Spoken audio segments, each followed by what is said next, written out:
Hey there. Today's food for thought.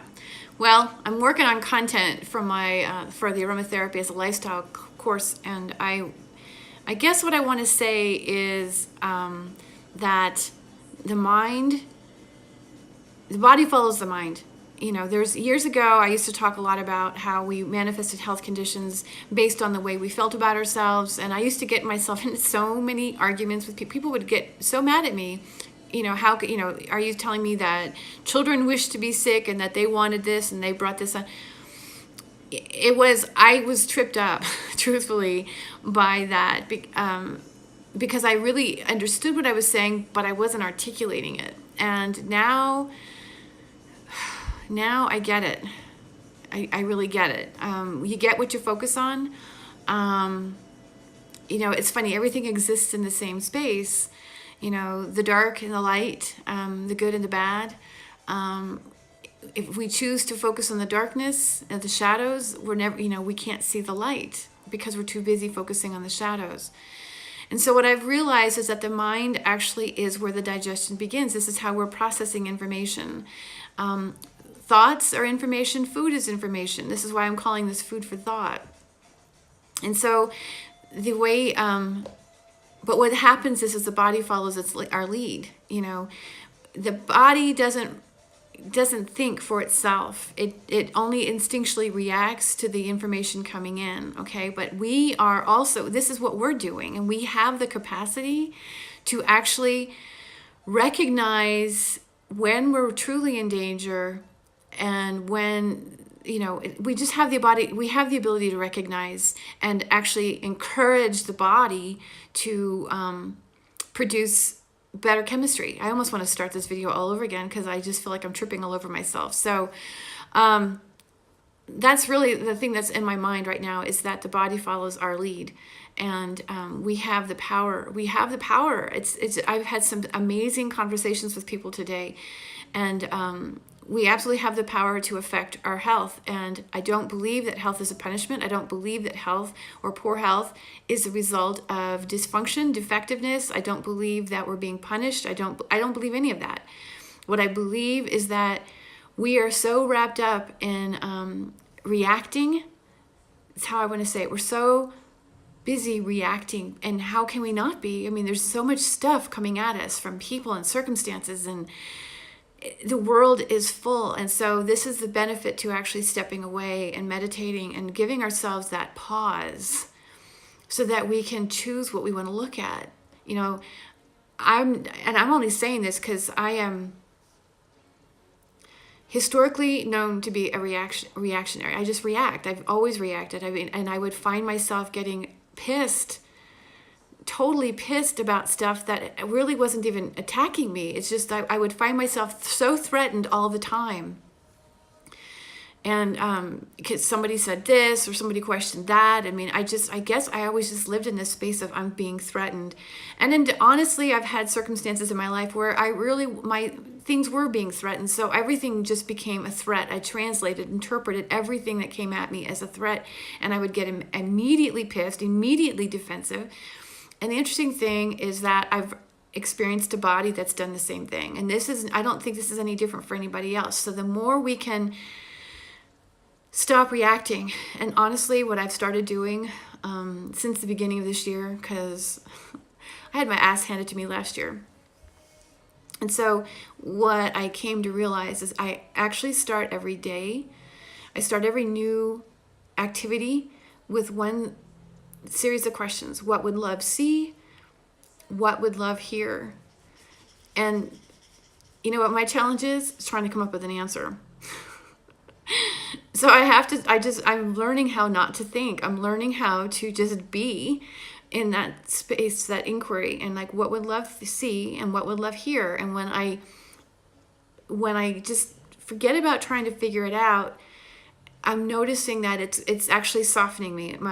The words that are coming out of my mouth are gentler. There's more of an authenticity.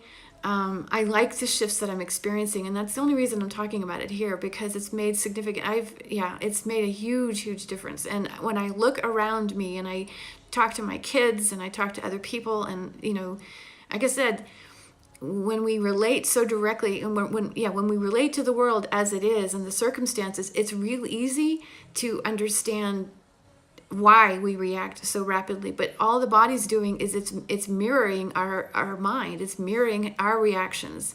And that's all these health conditions are, is a reaction to the information coming in, whether it's our mind, or it's the environment. This is why I was talking about the cold and the heat, extreme temperatures, climate things going on, because they do affect our chemistry. And if we can be aware of that and begin to rein it in, I mean, just bring it out, bring it back. And we don't have to have an answer for everything. We don't have to explain ourselves all the time, and giving ourselves a chance to at least take a breath and just realize we have a choice. We can either focus on something with love, from the space of love, or we can focus on something from the space of fear and worry and doubt. I mean, that's really what anger is. When we're feeling threatened, we're scared. And if I just can sit here and know that I'm fine, everything's fine, I'm okay, I have everything that I need, and I don't have to be pissed about it. I don't have to get so angry. I mean, trust me, it was so automatic for me. And I wasn't even listening to people say to me, why are you blocking me? Why are you resisting me? Why won't you let me? I wasn't even listening. I was just so resigned at the fact that I was being threatened, and I just had to have all these walls to protect me. And the truth is I wasn't protecting me. I was just cutting myself off. I was blocking myself. So that's my food for thought for today. The mind is ours. It's our tool. It's a tool. It's an instrument. It's ours to access. We live there. This is where we are. We also live here. And, if we can use this to our advantage, because this is where all the chemistry is produced. This is where every single chemical that the body needs is produced. It's produced here, or this signals the production of other chemicals throughout the system. So take hold of the reins. And encourage the body to actually do what you want it to do. If you want to be healthy, then be healthy. No, that's not an easy thing. It's not. I worry about what people are going to say or when they hear that. But that's how I see it. If you want to be healthy, then be healthy. Choose healthy thoughts. Allow love to source you. It took me too long to get to this point, and all I can say is, I've been talking to several young adults. Some of them are my kids, and I hear how come older people just aren't getting it, and they're being very hard on older people. And I think it's because they're being hard on themselves, because they're scared. They're scared that they're going to fall back. And so I try not to get angry at them. I try to understand that they're just as scared because the role models, the people that they're looking up to, are really having a rough time. And I get it. The world has changed. It's changed so much from when I was a young adult. So don't be afraid to talk. Don't let other people, just don't be afraid of what you see. Have compassion. Understand that everybody is going through what they're going through because of their own life experiences. And yes, some of us do falter. The funny thing is I found myself making an excuse. Well, I told my daughter earlier today, I aligned myself with people that didn't think like me. I started going off, and I thought, wait a minute, but that was perfect. It was absolutely perfect, because it gave me the opportunity to find another way. It gave me the contrast that I needed to choose where I wanted to be. So there's no mistakes. It's just simply experiences. And if we can dance with those experiences and use our mind, like I said, to create a healthy life, we have the choice. It's ours. We have that ability. We may not have a lot, maybe some of us are really struggling physically and whatnot, but we have the ability.